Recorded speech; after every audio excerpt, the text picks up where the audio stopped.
So, good morning, everybody. My name's Natalie. I work at Bangor University and I work within the Sustainable Fisheries Wales team. Up until the end of the year, we're currently funded through the EMFF project, and after that, we are still working on the newer funding streams. But our work has really focused on co-development of research between scientists, Welsh Government and the fishery stakeholders. And at its heart is participatory research. So we try and involve the fishermen in as much of the actual research and science as we can. So today I want to just run through some of the work we've been doing and what lessons we've learned, maybe have a brainstorm about what can be done better and where we're going next. So sorry I can't be there. I was supposed to be in person. Unfortunately, my husband managed to step on a metal spike about 12 hours before my flight. So I didn't make my flight. But you've got some of my team in the room, and hopefully they can let me know if there are any hands up in the room or any technology issues. I'm going to ask Charlotte and Charlie to give you the first talks, and they're going to focus on the types of participatory research we've been doing with the fishermen and how we've got them involved. And hopefully we did try and bring some of our fishermen across, but they declined, but did willingly record some videos just to sort of discuss what they feel they're getting out with working with science. So I don't know which one of you's up first, but I will hand over to you guys. Okay, so I'm Charlotte and this is Charlie, and we're part of the Sustainable Fisheries team that Natalie holds in Bangor, and as is Bex. So we're going to talk to you a little bit about the fisher participation and the work that we actually do in Bangor University. I myself specialise in the whelk research, and Charlie looks into the crustacean fisheries. So this is just an overview of our talk. We're going to tell you about our key research areas that we're looking into. What is fisher participation for us and what does it involve? Then I'll speak a little bit about the whelk fisheries research, what we've done, what we plan to do, and some of the data we've collected. Charlie will speak about crustacean fisheries, and then we just want to go through some of the limitations that we found with either fisher participation or doing surveys of this sort, and then to summarise. And with the summary, it would be great if at some point we could have a discussion. I think Natalie at the end will start a discussion so that we can get some input as to your views on the situation and ways that we could potentially improve. So what is Sustainable Fisheries Wales? Well, we're part of Bangor University School of Ocean Sciences. So the little map shows where we're based. We're based in the Isle of Anglesey, just off North Wales. Our research is funded by the European Maritime Fisheries Fund, European Structural and Investment Funds. We do a lot of work alongside Welsh Government, providing details on stock assessments and the local fisheries. And we work in gathering the Welsh data from the Welsh fishing fleet to support the sustainable management of the inshore fisheries. So we work on lots of different species other than just crustaceans and whelks. We also do bass, scallop, ray, and look into other sustainable fishing practices. We look at the management schemes, population growth, bycatch, historic fisheries and future fisheries, and look at gear modification and understanding the impact that this can have on the seabed and the surrounding habitats. So the importance of fisher participation in when Charlie and I were brainstorming, this is what we feel is the importance. It's very important for co-management and co-design of research. I think it was brought up yesterday as well, to give fishers a voice. It's very important.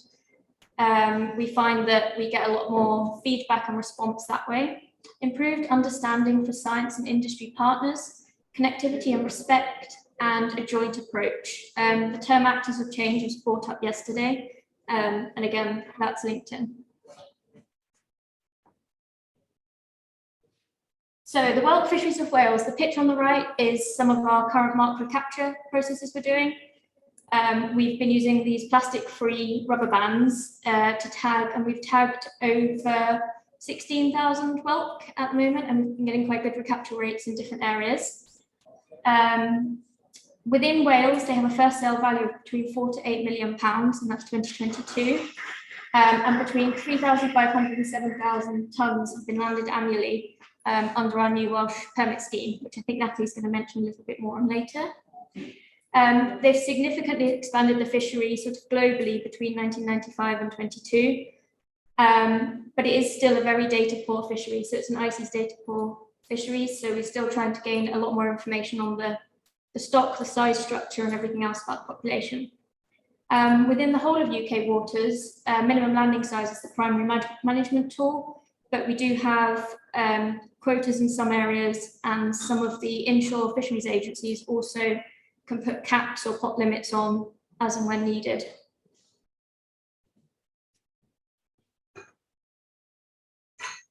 This slide is just a collection of some of the research we're doing, what we do when we're out on the boat. We spend a lot of time actually out with fishers on their boats for all of our research. So the photographs on the right just showing some of what we've been doing for the mark recapture. So we've been using the lobster banders to bandle the whelk. We've been imaging them on a tray surface to take measurements of shell length. And we've been looking at the total weight of the catch, both before and on recapture trips, to have a look at population decline as well within the areas. Then over here, we also have a survey where we are dissecting the individuals. We take samples back to the lab, and this is to assess for maturity. So we're looking at the gonad structure here, and there's a picture up there of female whelk gonads, so it's 100% mature, and you can see full egg coverage on the end of the digestic wall. We also are aging, so we're using the statoliths within the whelk, and we remove them down the dissecting microscope, and then they're aged like a tree. So the solid yellow line is the original hatching ring, and then we've got the individual growth bands coming up here. So statoliths are actually quite interesting for future research as well, because they are archives of climate change, and you can track past seawater temperatures through the isotope composition of both the shells and the statoliths. So the research assisted by fisher contributions, these are a couple of our fishers that regularly help us out on their boat. They help with the stock assessment design, and as I say, we look into research in the population structure, size at age, size at maturity, rates of growth, and then we do mark recapture and try to lead sort of fisher-led surveys. We get the best information and the most relevant information from our fishers. And what we try to achieve is sort of economic and environmental sustainability. So the best for the fishers and the best for the environment. This is just some of our data I wanted to present to show you the kind of thing we're looking at. These are, I've anonymized the data, but there are 6 survey sites around Wales, mainly North Wales, and what's interesting to us is looking at the difference in the size structure of the population on such a small spatial scale. Given that the fishery is managed by the minimum landing size, seeing great variation in abundance and also the size structure is obviously of key relevance to that. From that, we also have these graphs we produce. So for the one on the left, we've got size versus age of the whelk. Again, different populations by different colours all throughout Wales. The minimum landing size in Wales is currently 65 millimetres. And for example, this yellow site here, the population doesn't grow above 50 millimetres regardless of the age. So it's an interesting factor to take into account when looking at fisheries management as well. And seeing the difference in the size at age, and then again the size at maturity on the right. I'm going to pass over to Charlie now, who's going to speak to you about the crustaceans. Thank you. Yeah, so as Charlotte mentioned, I'm Charlie. We're both Charlottes, but I go by Charlie, which helps a little bit. Yeah, she works more with the whelk, and I'm doing more of the field work with the crustaceans. So with crab in the field, we've got brown crab, obviously Capsifuris, important species for the inshore small-scale fishery of Wales.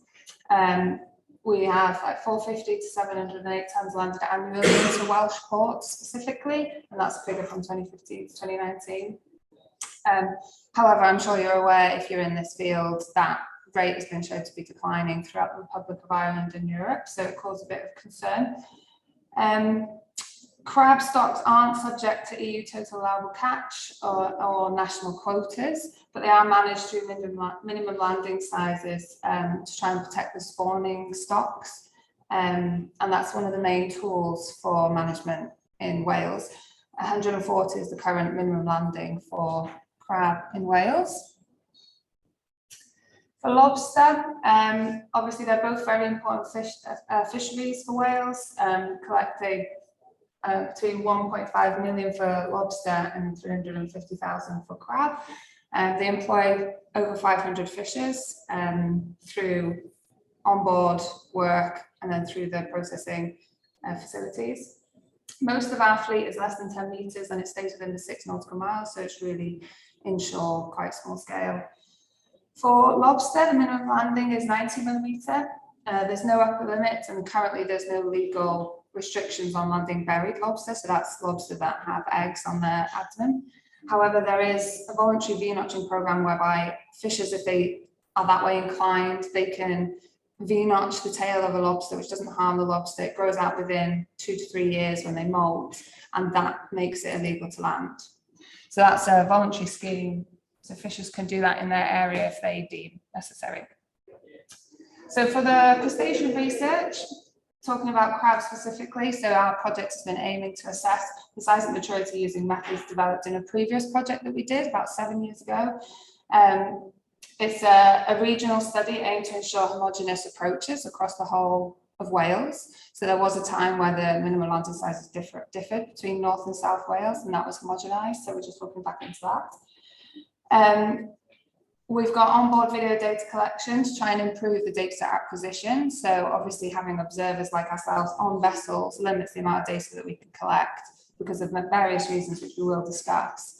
But we have been trying to develop onboard data collection actually with Marie in Aberystwyth and Tech to look at artificial intelligence to try and digitize the way that we collect our data. As we're going out on board these vessels, we're also trying to collect bycatch data from the pot fishery. So it's thought that it's really minimal in terms of its bycatch impact, but that needs to be quantified, obviously. And then so we're looking at that to try and to monitor the bycatch impact. And then we're also trying to identify brood grounds for crab to try and potentially protect those areas to see a little bit more about their biological history. For lobster, similar assessments are being done, so size and maturity assessment protocol to help with stock assessment parameters and the effectiveness of minimum landing sizes.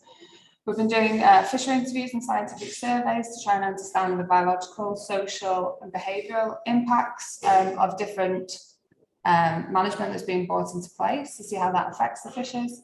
Again, the onboard video data collection will link in with the lobsters as well as the crab. We're also really looking into the fecundity assessment to help with the biological information that we have for lobster and to see if their eggs, so when they hit maturity, whether the eggs are viable and how that plays into the stocks. And then we're also doing a V-notching scheme to introduce methods into understanding natural and fishing mortality on the stocks as well.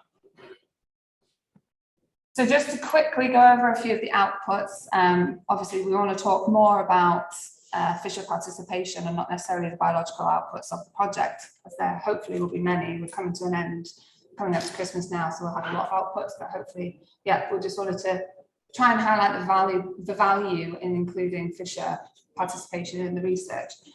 So this is just a few numbers of the information that we've managed to collect. So, 300 crabs we tagged in 5 months from our capture survey. Unfortunately, was quite a low recapture rate, so we were unable to do an awful lot with that data, but that's an interesting finding in itself. We've collected crabs and dissected for the size and maturity assessment, and this is a report that we managed to get published in fisheries research. So the images on the far right there are female gonad staging. So we were really looking into that into the Welsh fisheries, and we can see that if you look under scenario 1 in this table, I've just highlighted a couple of outputs there. So scenario 1 would be that only stage 1 going out of being mature. So we ran a couple of different sort of models for that. And we found that across Wales, male and female seem to be adequately protected by the minimum landing sizes. So just by taking samples from the field with participatory fishes, we're able to reassess that minimum landing sizes. In addition, we've measured many crabs on board, so that helps with morphometric variation between the stock. And then also those, I think it says about 9,000, nearly 10,000 pots have been observed for the bycatch. And so we can infer bycatch impact there. For the lobster, similar numbers that I've just put up here. So we've got, I can't quite do that number, but with lobsters, we returned to the sea for the market capture work. That's ongoing. So in September, late September, October, we're going to revisit and do a recapture survey, which will help round out that piece of research. Again, the size of maturity information was collected. So we've got 1,600 lobsters were measured. And so from the morphometric differences between males and females, you can infer when there might be a change in that maturity. So this graph just basically shows some reports that we've got whereby this is female lobsters. And you can see that there's this isometric growth up until about 74 millimeters, where there's been an inflection point. So that's where the abdomen of the lobster actually starts to grow at a faster rate than the carapace length, and that can infer that they're becoming mature and getting ready to carry eggs on their abdomen. So that growth there is quite speedy, quite steep. And then there's a second inflection point at around 87 millimeters, and that's where it's still expanding, still growing faster than the carapace length, but it certainly slows down. And then interestingly, we've got another inflection point at around 122 millimeters. So those are really quite large females. The confidence in that figure is slightly less because of sample size, but it sort of suggests that the rate in which the abdomen expands compared to the carapace length is either coming back down to isometric growth, or potentially the carapace length is growing faster than the abdomen then. We're also collecting full egg masses from buried lobster. So we're going to be looking at the quality of the eggs and whether they are actually fertile. And we've also got 3 fishers actively participating in the AI part of the project. So obviously we can get this really valuable data from participating fishers, but there are, of course, limitations to this. So we found that sort of number 1 has been weather restrictions. So just like fishers, if they're struggling to get out onto the water, if they've had a batch of bad weather and then suddenly there's good weather, they may not want to prioritise taking an observer on board to do our research if it at all slows down the way in which that they fish. Totally understandable. Also, if the weather is slightly sort of on the edge or changeable, they might not want to take an observer on board again for safety reasons potentially. We have tried to offer paid work where possible, but we also rely heavily on in-kind contribution. So we do have a network of fishers that have got a good relationship with ourselves, and they are happy to contribute to the conservation and sort of to give back to the fishery. So that's really fabulous. But then, of course, again, with the stress and other priorities, they may not be willing to take unpaid work when potentially, like some of the fishermen that we work with, they diversify their business, and sometimes they take angling trips or seacoast safaris, and they have to prioritize obviously their paid work versus unpaid work. That feeds into the stress and priorities game. And then also there's political and legislative sensitivities. So we find ourselves quite often in a position speaking to fishermen where we are seen as a trusted sort of friend or an ally to the fishers, which is exactly what we are, but until also we're a bit of a bridge towards Welsh government. And sometimes, you know, we find ourselves in a position where we're very aware of the stress and the sort of concerns from the fishermen themselves. We also put out calls, so we have like a good network of email addresses and contact information, but we have to put out an anonymized sort of, you know, a broad call, and then we wait for fishermen to come and contact us for the specific work. So that may skew some of the information that we're getting back. So we have fishermen that obviously are keen for conservation, keen for scientific research, and we potentially might be missing a section of the fishery that aren't that way inclined. We obviously as scientists subject to funding. So we had the EFF fund, and that was great. We had a 4-year project there. We gained great relationships with fishermen. Unfortunately, then there was a break of about 7 years, and then we've come back. So that, I think, can break levels of trust and the relationships. Obviously, you have staff turnover. So fortunately, we had quite a few members of the team return, which really, really helped out. And I think that that really benefited this project, because you sort of hit the ground running with trusted relationships. Also, being in Wales, there is actually a communication barrier, because a lot of these fishermen are traditional fishermen. They've come from a long line of fishers and farmers, so the majority of them speak Welsh. We do have members of the team that do speak Welsh. I personally speak Welsh, so that's been helpful. But yeah, sometimes there's an information can get lost in translation, literally. So yeah, just quickly to summarize, there are huge benefits to science, to biological science and research through fisher participation. And obviously that is ultimately the correct way to do it if you're looking at research science. The longevity and consistency of those relationships is vital for continued research, because you can work, you know, it's sort of self-explanatory in a way. I think it's very important to understand and respect the fishers' reality and be sensitive to that. Obviously, we're working in slightly different fields as to what they are, and they are very real, very serious personal stresses. And there needs to be cohesion between policy, research and fishers to reach those future goals, and also consistency in those trusted relationships. And again, potentially we're experiencing a slightly biased view from that portion that are willing to work with us consistently. So I think what is going to happen now is Natalie's going to give her talk on the whelk work, and then, oh no, we're going to do a few interviews. Actually, we have some videos of some fishers that they wanted to share their opinions with what it's like working with us. And so it kind of varies depending on the specifics. I would say around, yeah, well, I think possible 15, 20. But we've got quite a long email sort of catchment. And we sort of stay in touch with quite a few through fishers, because they also quite like to have like small groups. More than 6 to 10 will join in like dissemination events, and we hold fisher participation, meetings and things. But yeah, we do struggle to get face to face. We have a few that are really great. We can help out, and then others struggle a little bit. Yeah.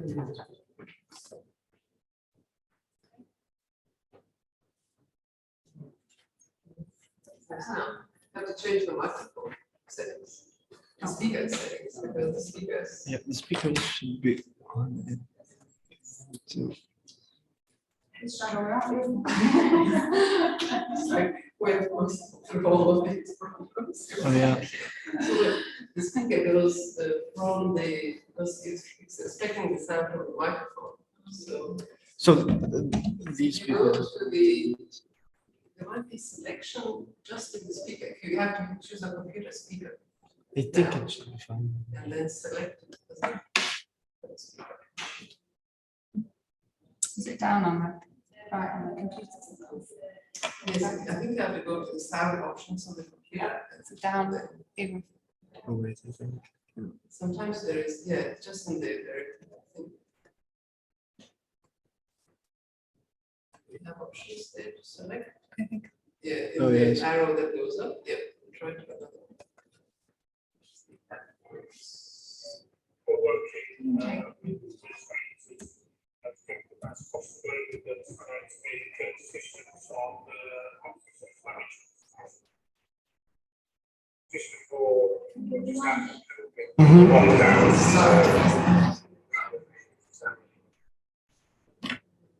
Make it louder.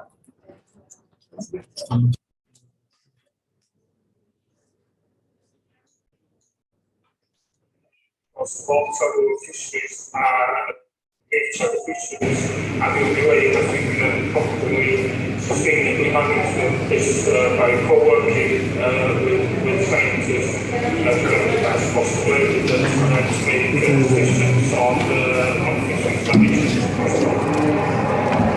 Just before, just after COVID, the lockdown, we were able to sell our catch, so Welsh government fishermen.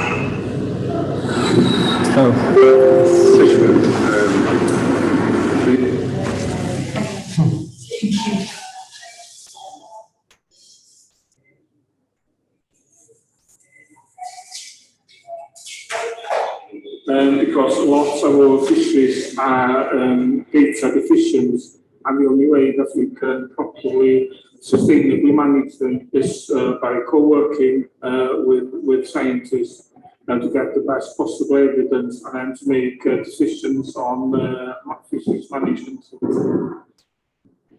Just before or just after COVID, we were able to sell in the catch, so Welsh government,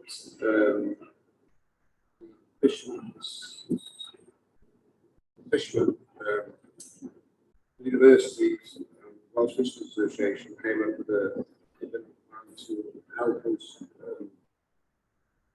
through the period where we couldn't sell catch, bean auction lobsters, both undersized and oversized, berry lobsters that we didn't put back anyway, but we were going to be paid for catch flat rate, and also subsidising our fuel and with a sort of subsidy for each crew member, which helped us out a lot. We could go to see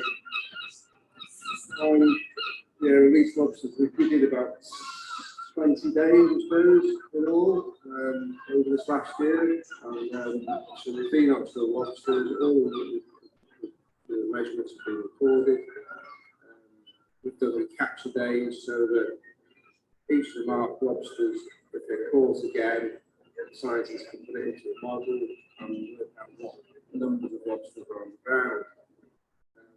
This is going to help in the future with fishery management because we need to know how big the stock is and how the stock is sustainable, which fits into the joint fishery statements, which is the new management plan for the UK to take over from common fisheries policy, which does state that all stocks now, including non-quota stocks, as we call them, the lobster, crab, prawns, different types of fish, bass, mullet, flounder, all sorts of gurnard, all sorts of different fish now have to be proved that to be sustainable. But there doesn't seem to be a pot of money to do that in government like there is with the whitefish, for instance. Cardiff had it, they do a big research survey with governing vessels, which costs a lot of money each year. But if the governments employ the fishermen to do that work, it's probably going to be a lot more cost effective. They're already out there, they've already got the gear and the water. It's just be far more cost effective to pay the fishermen to do the work with the scientists and on a year-on-year basis. All these stocks and all we have to prove it to be sustainable. That's what we want. We want sustainable fishery.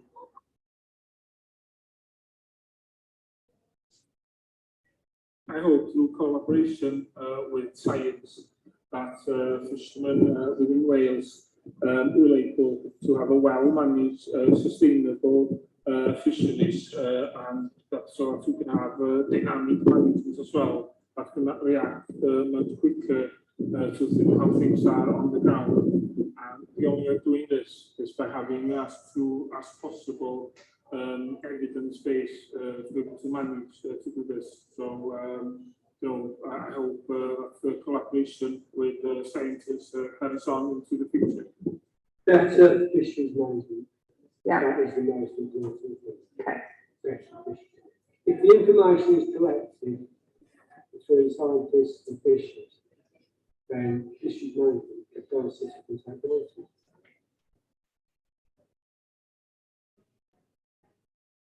been very beneficial. It's given us insight to the work that's required to gather data. Yeah, you have to be a bit patient, and you know, some things take a bit slower than you'd expect. You know, when you're working through routine, you tend, you know, to go through things a bit faster. But all in all, it's been a very positive experience, and I'd encourage all fishermen, fisherwomen to participate in any scientific work if they're approached, because it's the way forward to be able to manage our fisheries in a sustainable manner. And again, you know, it gives me much better insight into what's required to manage fisheries. And okay, you may have a difference of opinion on something, but it has given me a better understanding of fisheries management.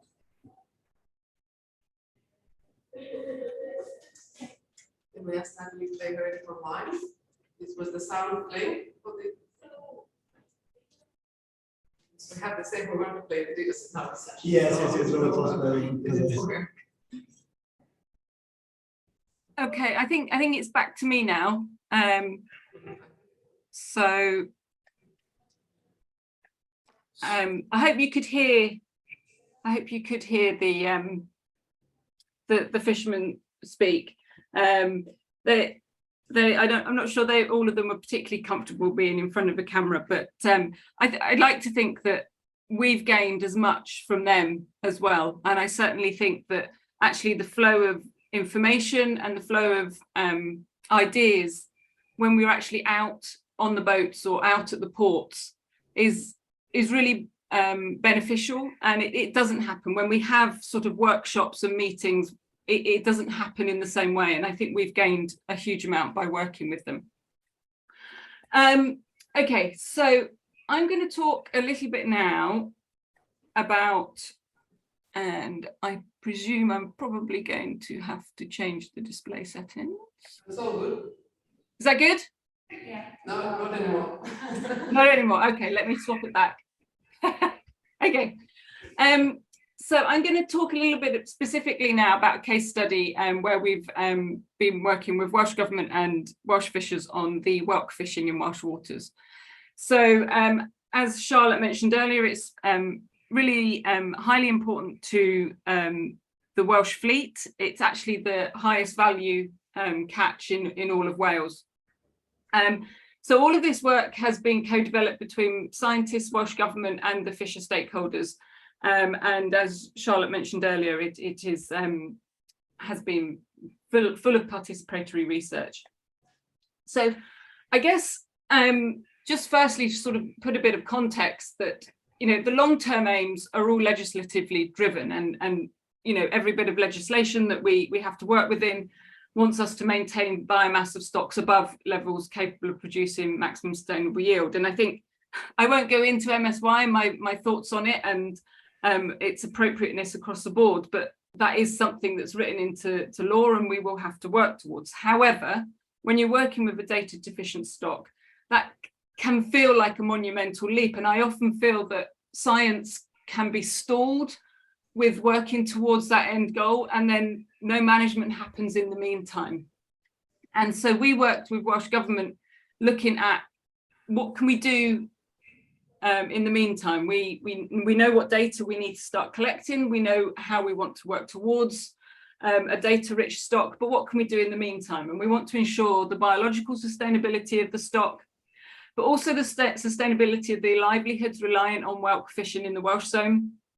And we also want whatever legislation came out of this collaboration to be adaptive, so that as the data is collected, they don't have to take that legislation back to the drawing board. They can adapt as they go, and also they can adapt to events and data as it comes through on a monthly or seasonal basis. So those were the underlying aims. Welsh Government actually went out to consultation on a range of measures prior to engaging us to work with them. Some of those were to increase the minimum landing size. As you saw from Charlotte's presentation, actually the spatial variation in growth means that a single MLS minimum landing size doesn't necessarily fit all, and actually those measures did put a whole sector of the whelk fleet out of business. Those that worked out of a certain area with low growth no longer can fish for whelk. This was something that we did highlight, and I think it was a catalyst because we weren't working directly with Welsh Government. That message, yes, there were reports, but I think it sat on someone's desk and those discussions weren't had. And I think it was that piece of legislation that had unintended consequences that spearheaded a better working relationship from Welsh Government with both fishers and science. So I'm going to just show what the Welsh Government were kind of responding to. So on the left, the graph shows the total tonnage of whelk landed into Wales by UK vessels. Now, there's lots of different ways of looking at this, but generally all of the whelk stocks across the UK are showing this pattern where there was a massive increase in both effort and landings up to 2017, and we've seen a drop off since. Now, some of that is market driven due to factors associated with COVID, but you can see that drop off did happen before COVID as well. But some of that is also driven by the fact that the fleet has also declined at the same time, and it's difficult to understand whether it's an underlying decrease in CPE or catch per unit effort that has meant that boats have moved away from the whelk stock, or whether that decline is purely due to boats moving away for market reasons. But this was a cause for concern, and this is what spurred Welsh Government to decide that they wanted to consult on management options.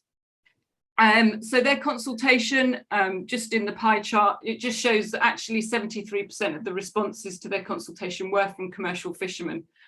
So they did have a fairly strong voice during this consultation. And 98% of them agreed that there was a need to do something to conserve whelk stocks and stabilise the fishery from this sort of rapid increase and decrease in landings. And 82% of the respondents agreed that they would like to see an introduction of an annual catch limit. The major concerns with this was that there could end up being a race to fish, and that catch limits then turn into acting as targets and actually overall increasing the catch. This was all happening in the background before Bangor University was engaged to work on this project. And so I'm just going to now pass over to a colleague from Welsh Government.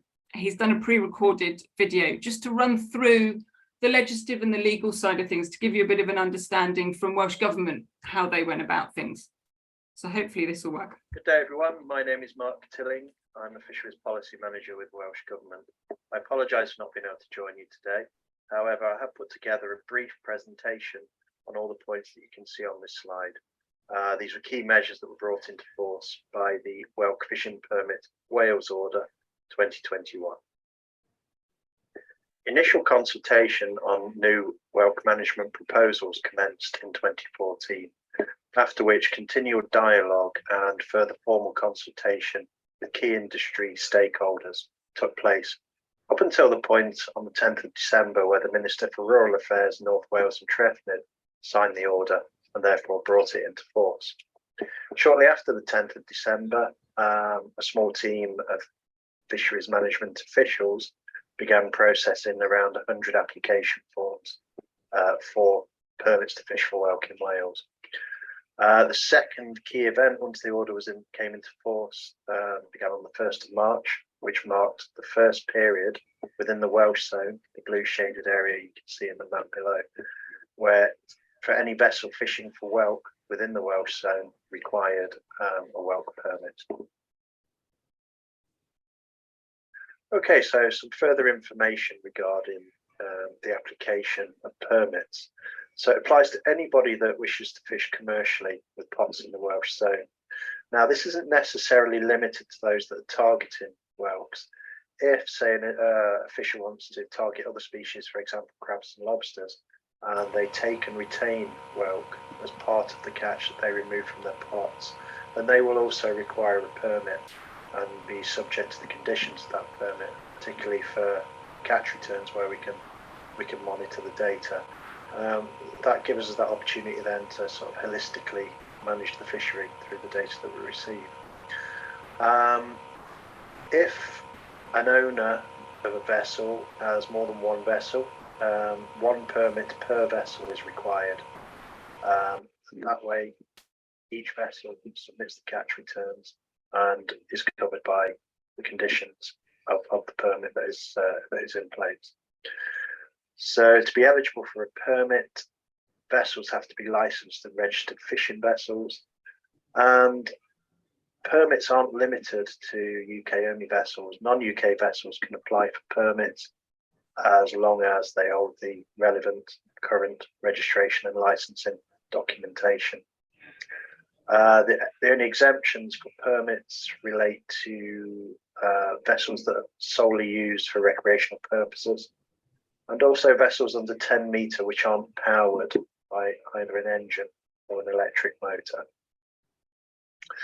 There's currently no track record required to apply for a permit, therefore any newcomers to the fishery aren't restricted by having to provide the same, and there's no limit on the number of permits which are available.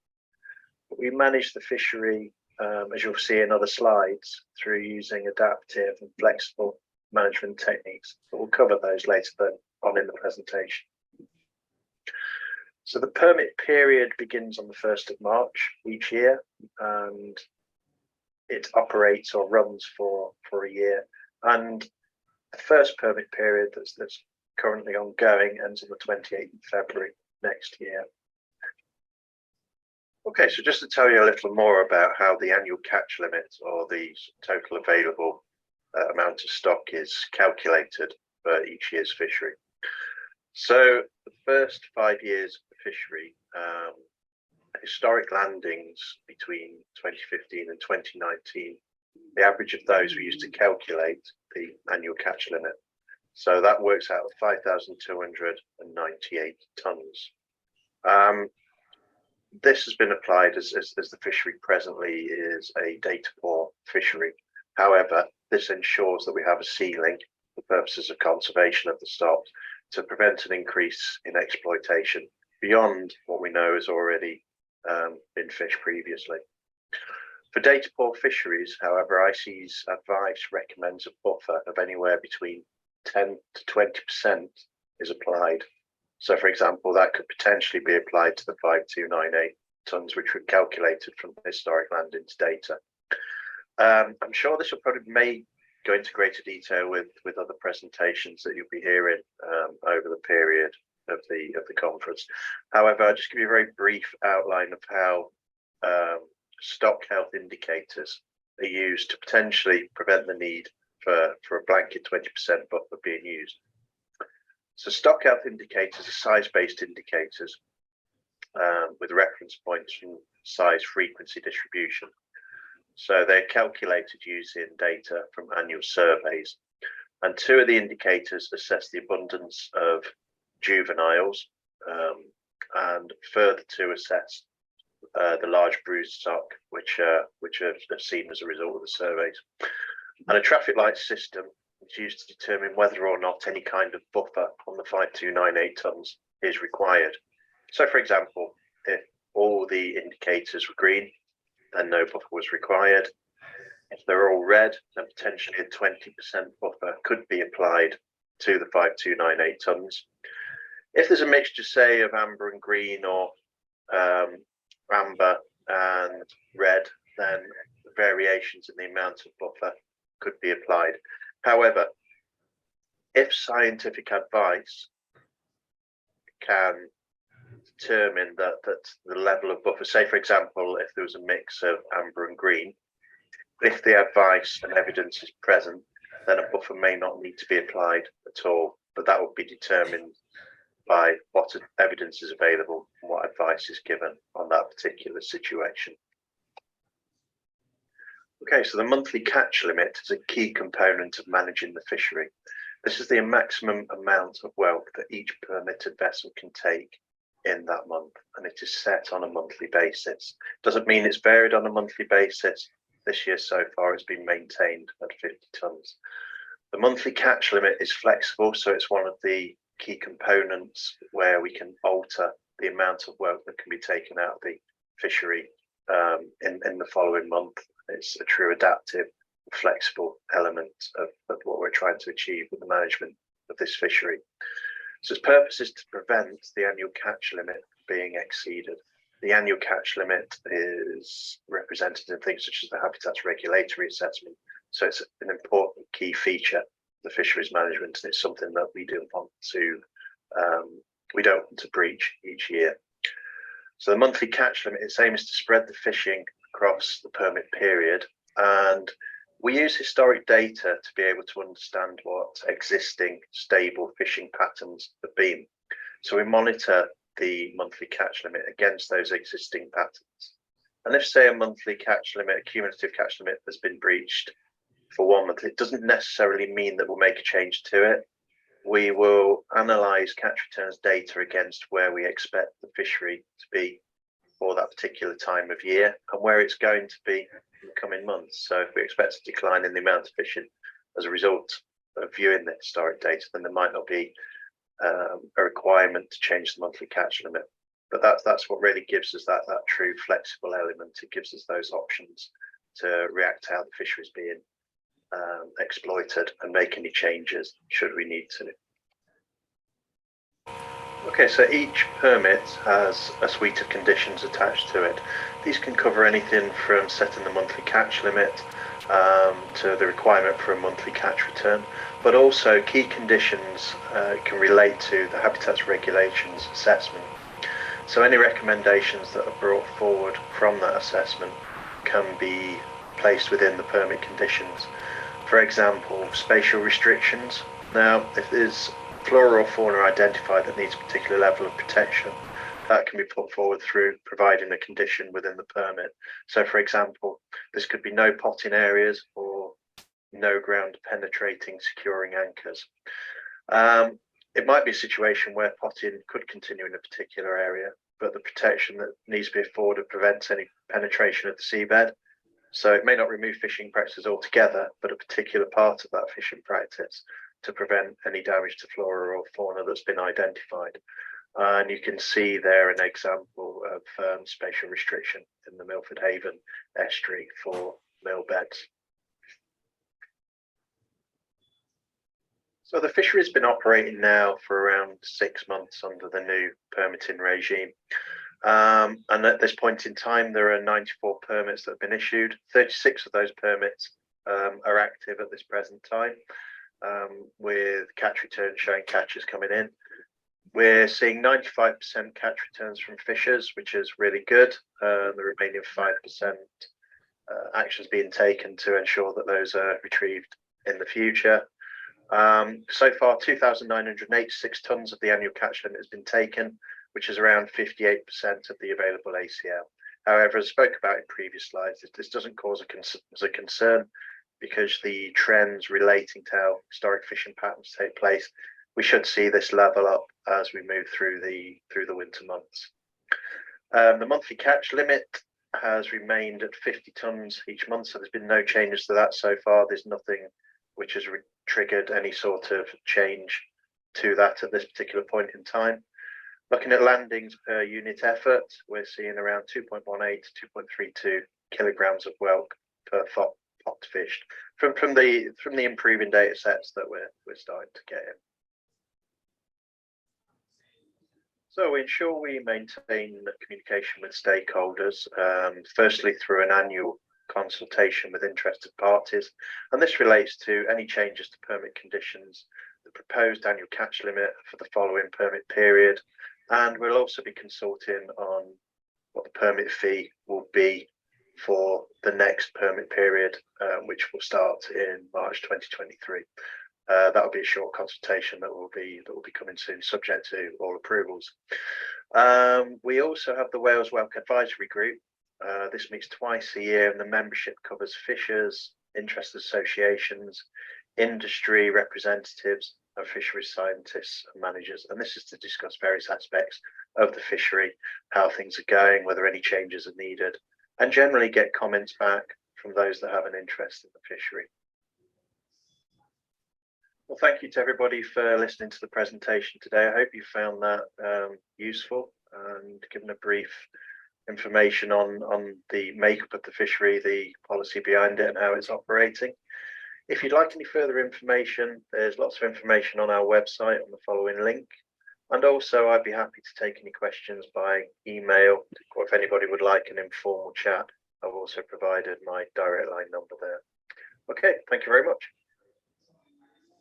Okay, so that was just an overview of the kind of legislation behind it, and now I want to give a little bit of a discussion on where our science has been coming from and where we want to go. And I guess just having a think about how this process has worked. This has been about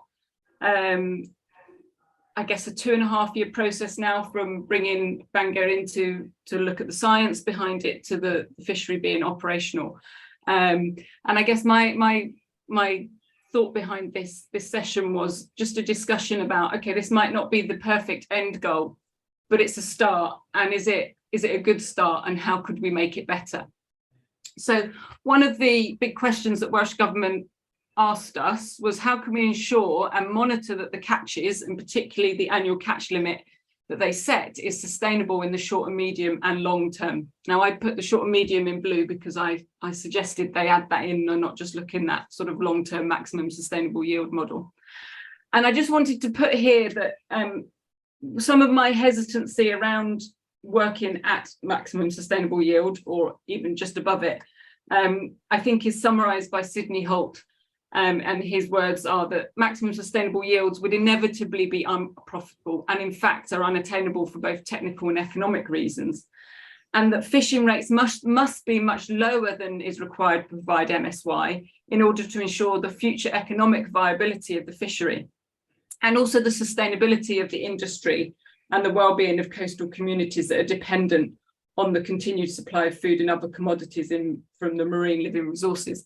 And I think this is something that maybe isn't well understood. I think everybody thinks that MSY is the target, but it's not. It's just a measurable metric, and actually we should be looking to be fishing at efforts lower than what would bring maximum sustainable yield for these fisheries to be profitable.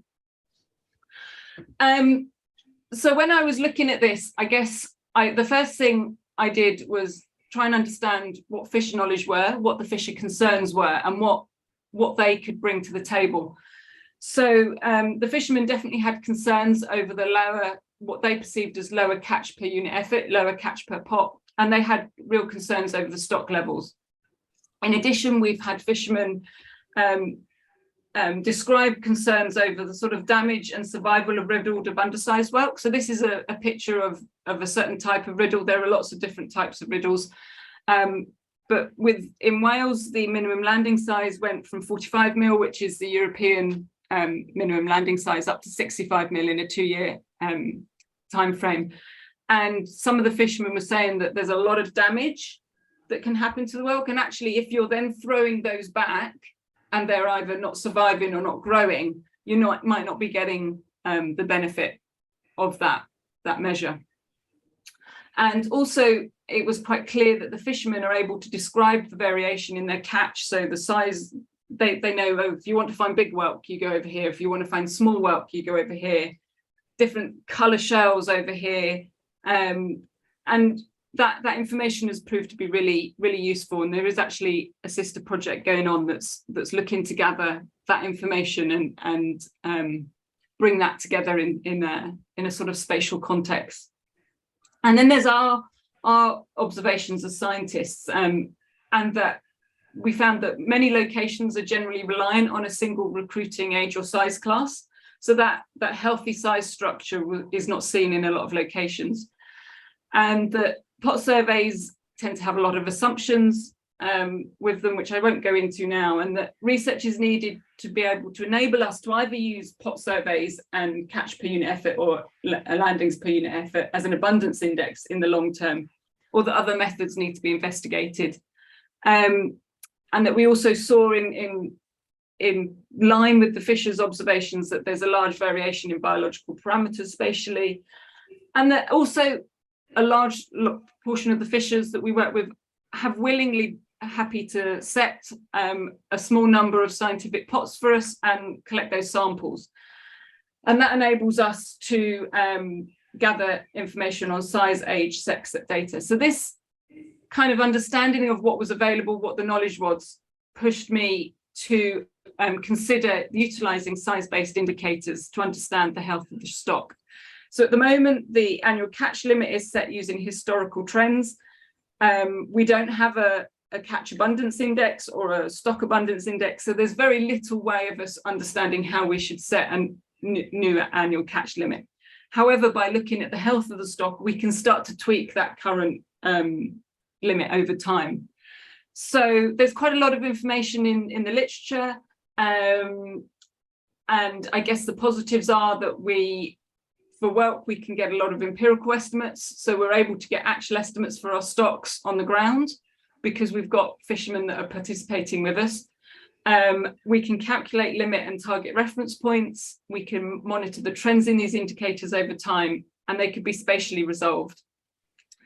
And it also, by ensuring that we're looking at the size frequency distribution of the stock, we're hoping that this improves the resilience of the fishery. So they're not just reliant on a single recruiting size class. However, it can be time consuming in the laboratory, and it also needs landing size frequency data, which we don't have at the moment. So we're relying on our own catch data, which we're truncating to landings, which isn't ideal, but that's where we're at the moment. I'm not going to go through these, but if anybody is interested in the technical side of it, then I can share this. But we've got 6 indicators at the moment. And what I wanted to highlight was that actually, because we've been participating with fishers and we have a lot of actual physical data, we're able to tweak what we're seeing in the literature to fit whelk stocks and in specific Welsh whelk stocks. And so we're starting to feel that actually these are really specific to our stocks and the species. They're not just something generic from the literature. So the initial results from the surveys that we carried out, and I'm just keeping this really simple at the moment, we had 6 indicators from 6 sites around Wales. Most of the poorly performing indicators was the size at first capture, and the fact that in some locations this was actually lower than the size at maturity, and also the proportion of what we call mega spawners. So we're missing that really large size class at the end. But no one site had more than 2 of the 6 indicators performing poorly, and also that the vast majority of those indicators actually suggested that the size structure in the stock is actually fairly good. Due to the fact that whelk respond quite quickly to environmental variables, their growth and the size of maturity can change. So we're currently utilising a time series of 2 years worth of data. However, we want to aim that more towards 4 or 5 years worth of data. So this information has been shared with the fishermen, and those that have participated within the data collection, they get their spatially resolved data, so they can see specifically for their area, their stock, what concerns there might be, and that I think has been quite useful for them. So looking into the future, one of my thoughts that I want to take out to industry, and we're looking for grant money at the moment to do sort of a visualization type exercise, is to kind of imagine a future where stocks are actually above MSY, so that building up these stocks should also increase the catch per pot. And I think that that can also have a lot of social and economic benefits. So there's fewer pots, you can fish with fewer pots and effort, there can be lower input costs, and eventually, hopefully, there'll be lower fishing and carbon footprint. Now, obviously, that you need to have management in place to stop that stock being fished down again. But this is something where we want to start imagining what benefits a healthy, vibrant stock can bring, not just to the total catch landings, but also to the wider social and economic ambitions. So whilst this hasn't been perfect, we have had some feedback from the industry in Wales, and the wider UK has been really overwhelmingly positive. But there are several questions that have been co-developed and we will be focusing on going forward. So one of those I mentioned earlier was riddling damage and selectivity.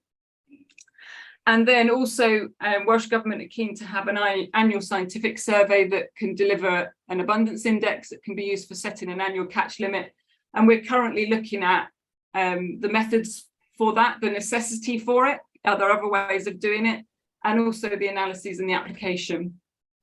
And also one of my big questions, and again, this comes into this sort of an imagining a future type project that we're looking to build. If a reduction in effort becomes necessary to increase stock biomass and that transition towards an eventually more profitable and stable fishery, that's the long-term goal. But how do we support the fishery in that transition period? And so I thought actually those discussions this morning about good subsidies were really, really interesting.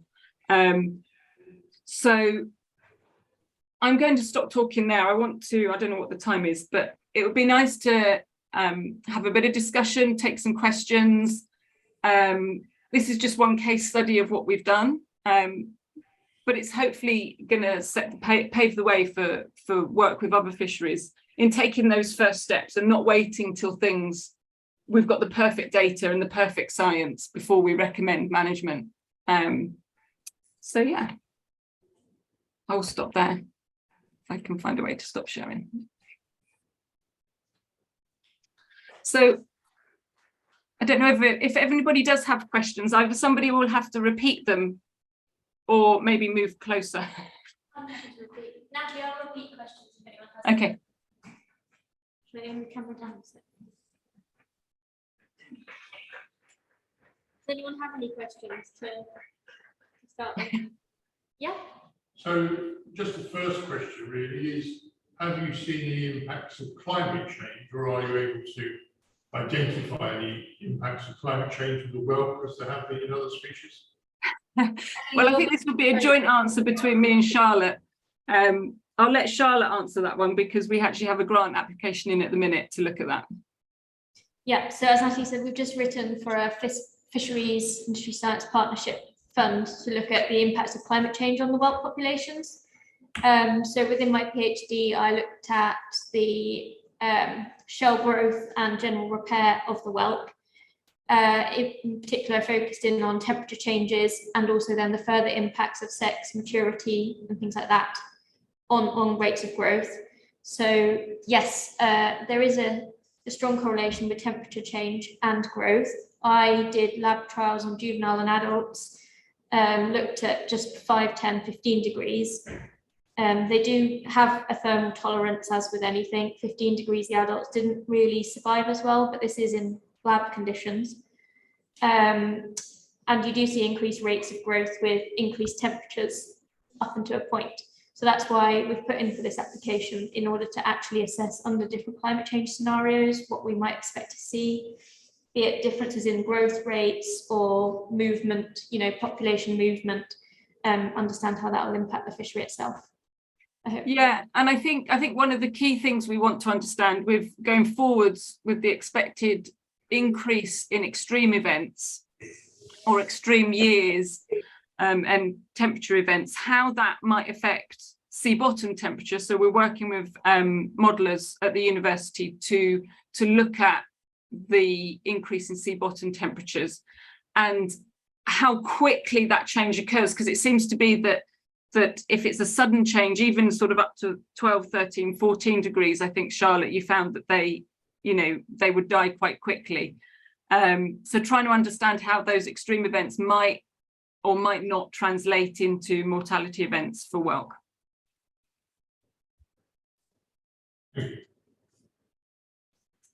I have a question, because we have been also thinking about how to involve fishers, either recreational fishers or small-scale fishers, and they have to get, it's great that there is some people who are keen to do it just out of their idea, but it's a very small proportion of them, and also, so what do we offer them in return? It's their time, it's their energy, it's their money in the end. Time is money, and we can't expect them to do it voluntarily. So what sort of solutions So we had money built into our grant for boat charter. So if we are saying, right, we want to go out and do a specific science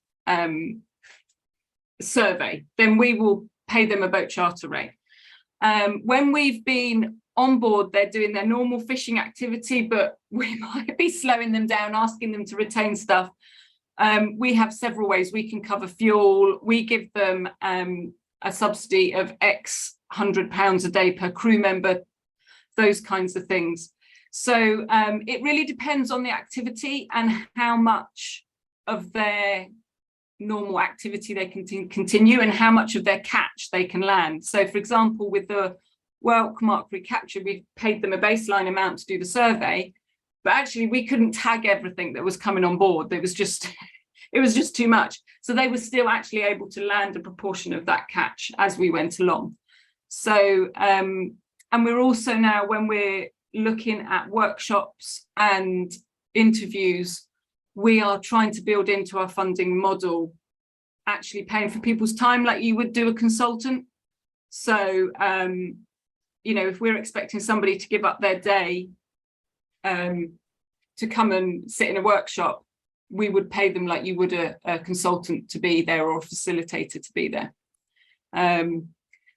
So yeah, and then we pay market value. If we take any samples off them, we just pay the current market value. They invoice us for that.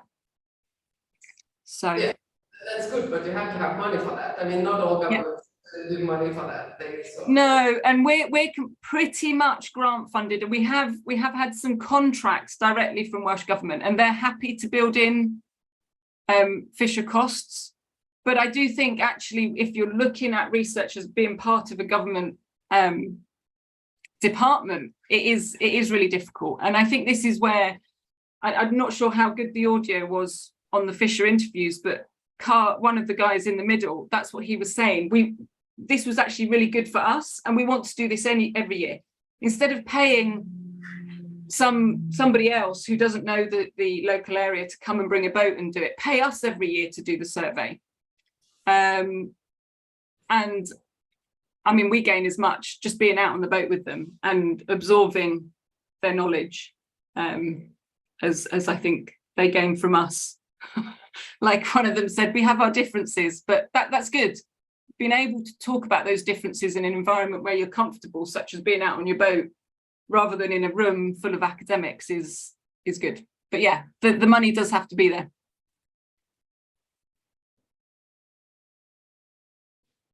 We do a lot where we're just there, and hopefully in the background, not slowing them down.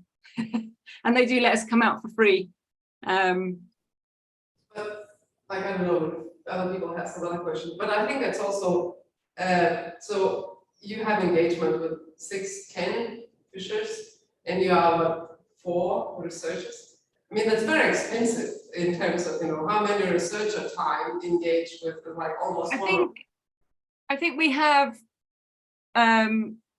we've had 6 fishers involved in sort of maybe one project, but overall you know, if we were looking at how many fishers have engaged over the years, we're probably looking more at about 50 fishers in total. They don't just always, it's not, you know, in one particular project, we might get 6, and then we might do something different with a different species and we'll get a different 6. There are the usual suspects that want to be part of everything. And some fishermen will only be part of, you know, an interview. Some fishermen will only be part of something where there's money. So it does vary, but yeah. I think also with that, some of the sort of returning, the people that we have good relationships with, and we've worked with them over the years, that's a product of the trust and the more work that we're doing with them, and then you go out, you do the work, and then they see the results of it. Yeah. And so I think that the fear kind of subsides over time, and then their compliance and that interest that will just get involved. It's good. And then ultimately, like some of them have friends of their own smaller community within themselves, not necessarily Wales-wide, and then that can introduce other fishermen too. So I think the longer these projects go on, the more fishes you can sort of capture. That's right, it does that to the funding bodies. Exactly. Well, yeah, Well, yeah, subject to that work. Yes, because we have the same, like we develop this, and after 3 years, it's all finished, and of course the fishers will say, what's the point of all of this? I mean, why should I do it next time? Because again, you're all gone, you disappear, nothing's happening, so, yeah.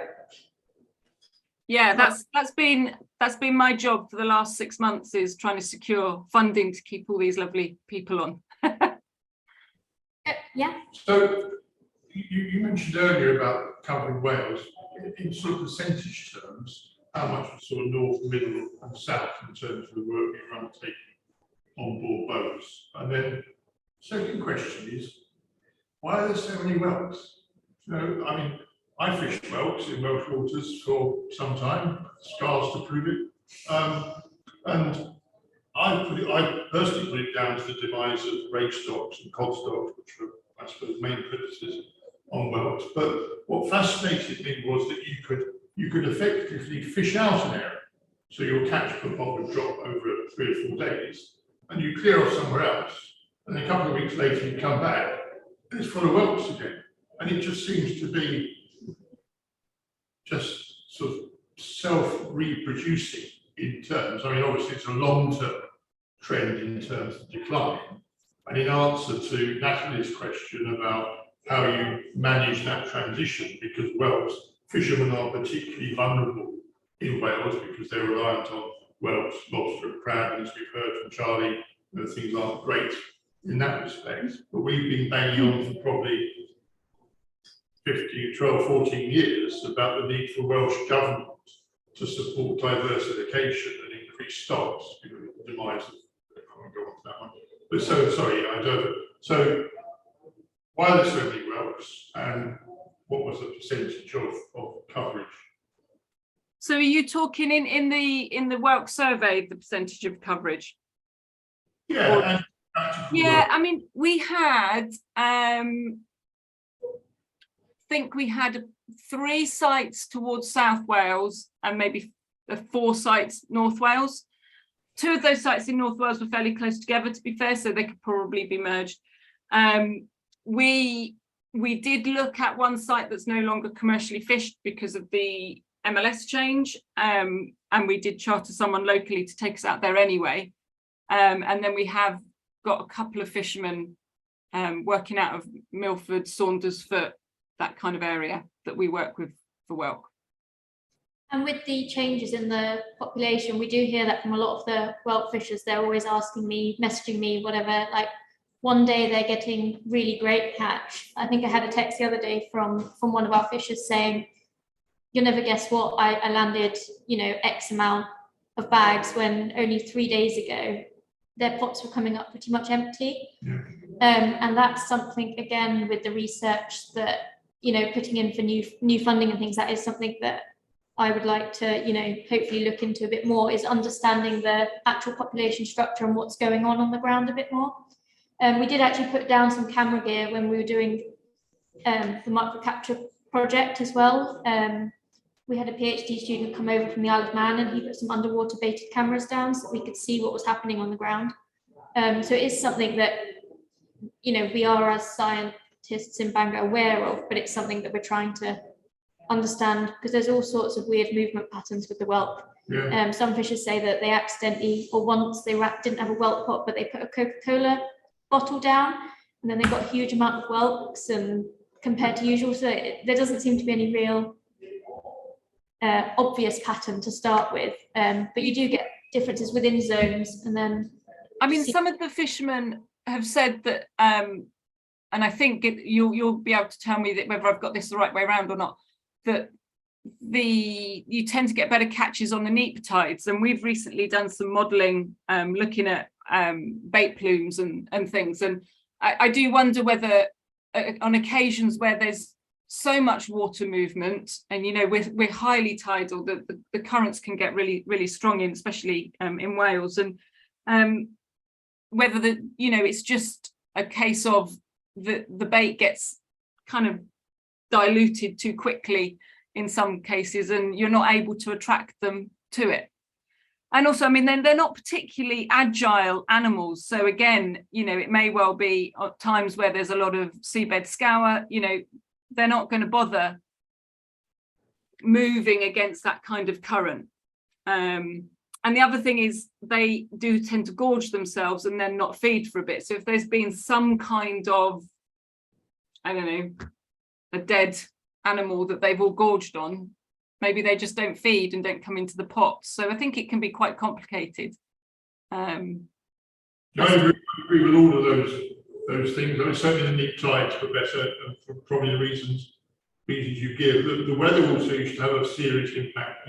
We used to think that the Welsh could sense storms coming a couple of days before we knew about it, because the fishing would die, and we reckon they all buried themselves to avoid the impacts of that. But yeah, for such a dull, uninteresting, and smelly species, they are fascinating. I mean, I've been working on them now for the past 7 years, just focusing on whelk. So they are, yeah, interesting. Yeah. I never thought. I agree with the smelly, but not the dull. I think they're quite interesting.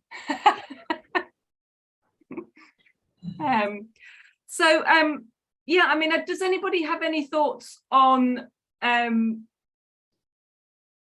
how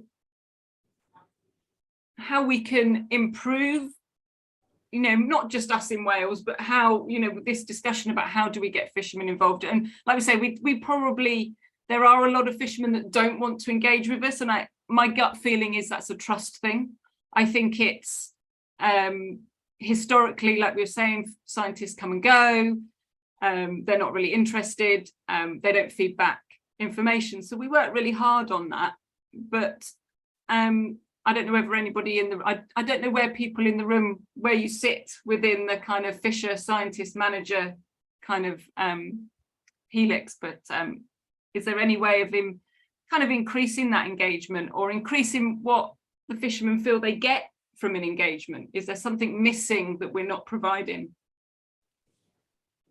Yeah. I think from a fisherman's point of view, a fisherman goes to sea is thinking about whether a ways you look into the longer term.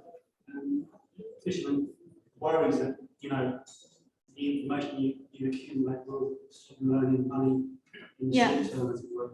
That, you know, you need to look at the effect that has on the fishermen as well. Can I just ask a question going back to the whelk fishing?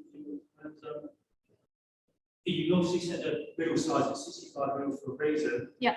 Have you done any data collection on what's being returned from that riddle and what percentage of that is breeding stock? So I'm saying is population of the riddle, what size does it breed, and what percentage of what's being returned is that breeding stock? Yeah, so the undersized whelk going back. We have in communication with our Natalie, just, I don't know if you could hear, so that was I couldn't hear that very well. Return catch going back through the riddle. Have we looked into what proportion of that is of breeding stock and the sort of size ranges of that, and also the comment on the participation was linked with, you know, thinking about earning a living wage, and is the research that we're doing going to sort of limit in the short impact in the short term or long term? We're looking sustain that living that year, and he's worried what it may impact his livelihood. Yeah, so the impacts to livelihood directly, even though we're sort of looking into the long term with the fisheries sustainability of the actual stock. Yeah, I mean, you can probably answer the whelk question, Charlotte. I do that. So recently in the survey we've been doing, we've been looking at the catch that's been falling through the riddle as well. Given that whelk are all different, you know, shapes and sizes, you get some really fat, short ones, and some really sort of thin, long whelk. And it's the thin, long whelk that could fall through the riddle, even if they're at size at maturity. And then you get vice versa, you get a lot of undersized ones that aren't actually mature being retained. So the size of maturity in itself does vary between sites and locations, yeah, very much so. So the graph that I had up on to the right of the age one, we see a variation in a couple of centimetres between sites, even just within Wales. And in terms of whelk size, obviously 20 millimetres is quite a lot. in just that size of maturity. So yeah, that's what we've done so far in relation to it. Yeah, I mean, we've got this whole mark recapture work. We've got a huge data set weighting analysis where we will be looking at the riddle. We've got the riddle settings from the boats, so we know how their riddle's set up and what portion of the catch. And I think this is something really, I mean, I've been in discussion with Welsh Government, you know, is that really, if you're relying on a riddle to set your minimum landing size, but there's variation. I mean, from a legal and an enforcement point of view, that's not great for Welsh Government. And equally, you know, it's not great for fishermen to be, you know, worried about that kind of thing. So it is something we're looking at, and also the damage and the survivability. And I think all of this kind of needs to be brought together and discussed as to whether a minimum landing size and riddling is actually even a useful metric. And I think we've talked about this at the UK level in an effort workshop, and there was definitely a reluctance to get rid of an MLS because they felt that it was a safety net, but equally it wasn't actually doing much, unless you were one of the lucky areas where it actually did, you know, it was size appropriate. So I think it's a really interesting discussion actually for whelk, is having a minimum landing size useful? And I think that's for another time. Are we due to stop on the hour? I think we are, aren't we? Yeah, there was just one more hand up. Yeah. I'm just coming back to your original question of how do you get fishermen to engage? Is actually involved with doing engage. We have got a trawler and we've got boats, and we find once we have engaged, we can then get a lot of other organisations wanting to engage as well. And it's not just about taking someone out to sea in order to get you out to sea. You've probably got 2 days of paperwork, doing insurance, whether COVID issues, we're taking ladies from seafares out to sea, there's no toilet. You've got a whole host of things to do with safety management in order to make sure that even just getting them on board, that you're safe and everything's compliant and we haven't got liability issues. But I think it's having an understanding of not just the time that it takes us. Even with a small payment of 50,000 seafares, we've lost maybe 3 or 4 days in work in just collaborating with that. And obviously then, once you're seen to do that, you've then got everybody coming at you because you're positively engaged. And I think it would be worthwhile to approach those fishermen on a one-to-one basis that don't get involved, because we find it's the same people over and over again, perhaps reaching out to those individuals that don't get involved, maybe because they're not on the internet or we've not reached out to them and tried to have a bigger pool with people rather than just sending people over and over again. Yeah, totally. Natalie, did you catch that? Or I caught most of it, yeah. Yeah, I caught most of that. Yeah, we do try, there are quite a few fishers that we do, technology isn't. It's so often we do just drive. We're always driving around, meeting people down on their boats or random locations. The older people that you're going to get more knowledge from, you know. Yeah, exactly. Yeah. We've been doing a weekly project with you, and we've been engaged with you, and that's reached out to us. So it's reaching out to those people that don't know what we're doing and yeah. Great.